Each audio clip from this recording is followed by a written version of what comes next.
Hello viewer, সবাইকে স্বাগতম জানাই টেক নিউজ 365 ইউটিউব চ্যানেলে। আজকের আমাদের এই ভিডিওটি মাইক্রোসফট অফিস 2019-এর মাইক্রোসফট ওয়ার্ডের উপর ভিত্তি করে তার সপ্তম পর্বের একটি ভিডিও। এই ভিডিওটির মাধ্যমে আজকে আমরা কিভাবে একটি মাইক্রোসফট ওয়ার্ডের মধ্যে বুলেট লিস্ট, নাম্বার লিস্ট এবং কিভাবে একটি প্যারাগ্রাফ অ্যালাইনমেন্ট করতে হয় তার পদ্ধতিটুকু দেখে নেওয়ার চেষ্টা করব।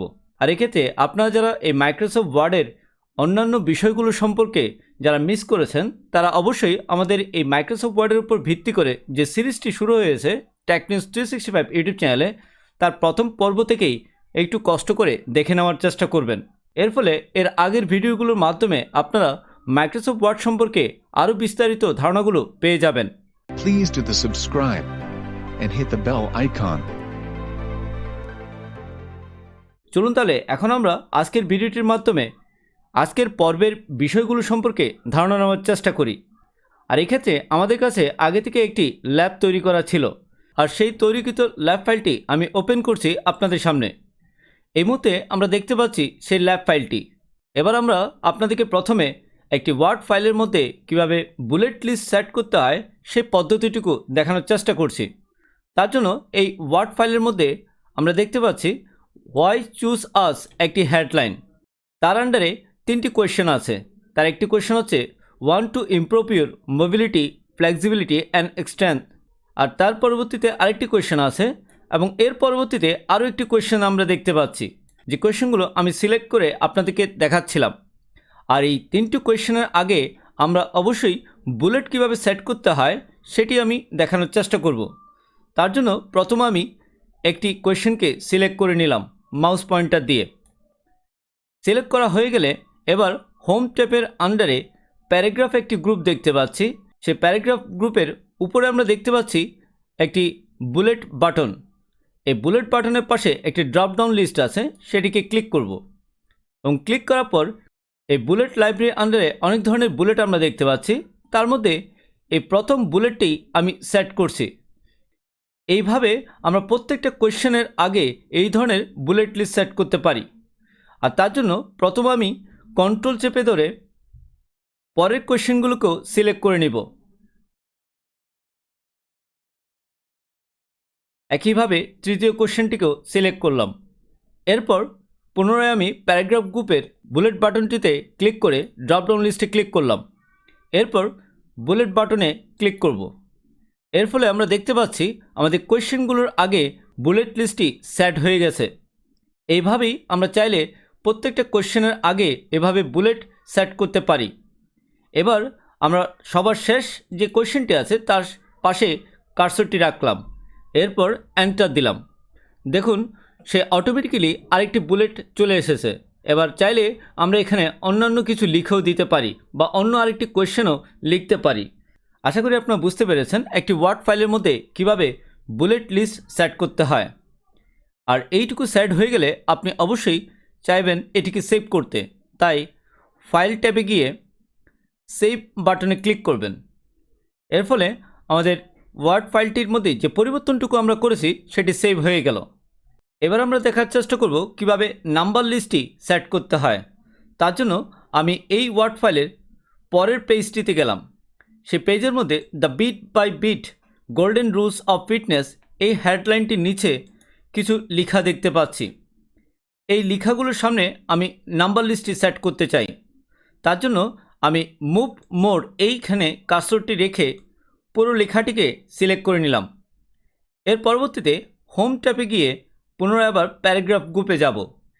এরপর উপরে একটি নাম্বার বাটন দেখতে পাবো, তার পাশে একটি ড্রপ ডাউন লিস্ট আছে। ড্রপ ডাউন লিস্টে ক্লিক করলে আমি বিভিন্ন নাম্বার ফরম্যাটগুলো দেখতে পাচ্ছি।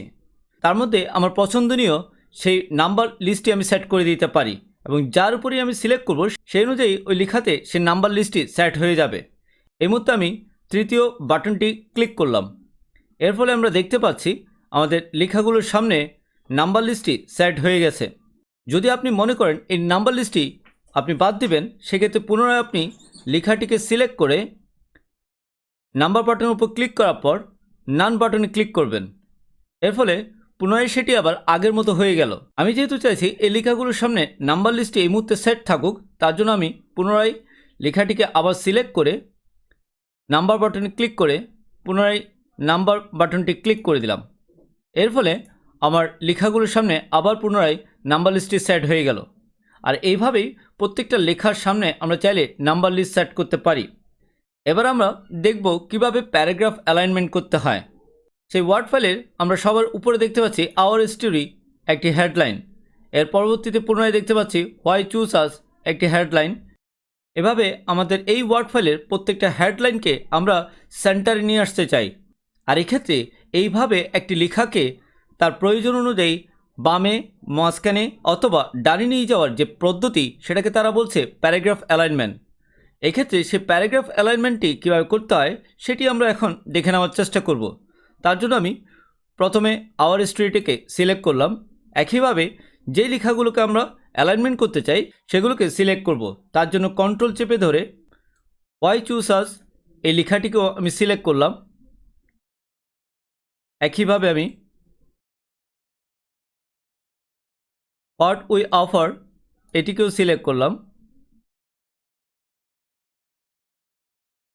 একইভাবে বিকাম এ মেম্বার টুডে এই লেখাটিকেও সিলেক্ট করলাম। এরপর আমি হোম ট্যাবের আন্ডারে থাকা প্যারাগ্রাফ গ্রুপে যাব। এখানে আমরা দেখতে পাচ্ছি বিভিন্ন প্যারাগ্রাফ অ্যালাইনমেন্টের বাটনগুলো। তার মধ্যে প্রথমটি হচ্ছে অ্যালাইনমেন্ট লেফট, তার পরেরটি হচ্ছে কি সেন্টার, এর পরেরটি হচ্ছে অ্যালাইনমেন্ট রাইট, এর পরেরটি হচ্ছে জাস্টিফাই। অর্থাৎ আপনার লেখাগুলোকে আপনার প্রয়োজন অনুযায়ী কোনভাবে অ্যালাইনমেন্ট করবেন সেটি এখানে দেওয়া আছে। এই মুহূর্তে আমি যদি মনে করি এটিকে আমি সেন্টারে নিয়ে যাব, সেক্ষেত্রে আমি সেন্টার বাটনটিকে ক্লিক করব। এর ফলে আমরা দেখতে পাচ্ছি আমাদের ফাইলের সকল হেডলাইনগুলো এই মুহূর্তে সেন্টার হয়ে গেল। এভাবেই আমাদের প্রয়োজন অনুযায়ী আমাদের ওয়ার্ডের লেখাগুলোকে তার লেফট সাইড বা সেন্টার অথবা রাইট সাইডে অ্যালাইনমেন্ট করে নিতে পারি। ভিউয়ার্স, এতক্ষণ নিশ্চয়ই আপনারা বুঝে গেছেন কিভাবে একটি ওয়ার্ড ফাইলের লেখাগুলোকে তার প্যারাগ্রাফ অ্যালাইনমেন্টের মাধ্যমে সেট করতে হয়। আমাদের চেষ্টা ছিল আজকের এই ভিডিওটির মাধ্যমে একটি ওয়ার্ড ফাইলের মধ্যে কিভাবে বুলেট লিস্ট, নাম্বার লিস্ট এবং প্যারাগ্রাফ অ্যালাইনমেন্ট করতে হয় তার পদ্ধতিটুকু উপস্থাপন করার। আর এভাবে প্রত্যেকটা বিষয়ের উপর ভিত্তি করে একটি ওয়ার্ড ফাইলকে কীভাবে পরিবর্তন করতে হয় তার বিভিন্ন কার্য পদ্ধতিগুলো সম্পর্কে ধারণা দেওয়ার চেষ্টা করব এই সিরিজের মাধ্যমে। আশা করি আপনারা এই ভিডিওগুলো পর্যায়ক্রমে দেখার চেষ্টা করবেন। আর পরিশেষে বলবো, ভিডিওটি যদি আপনাদের ভালো লেগে থাকে তাহলে অবশ্যই টেক নিউজ 365 ইউটিউব চ্যানেলটিকে সাবস্ক্রাইব করে রাখবেন এবং একই সাথে বেল বাটনটিকেও ক্লিক করে রাখবেন, যাতে করে আগামীতে এই ধরনের সকল গুরুত্বপূর্ণ ভিডিওগুলো আপনারা যেন মুহূর্তেই পেয়ে যান। আগামীর ভিডিওটি দেখার আমন্ত্রণ জানিয়ে আজকে এইটুকুই রাখলাম। সবাই ভালো থাকবেন। ধন্যবাদ। Thank you for watching this videos.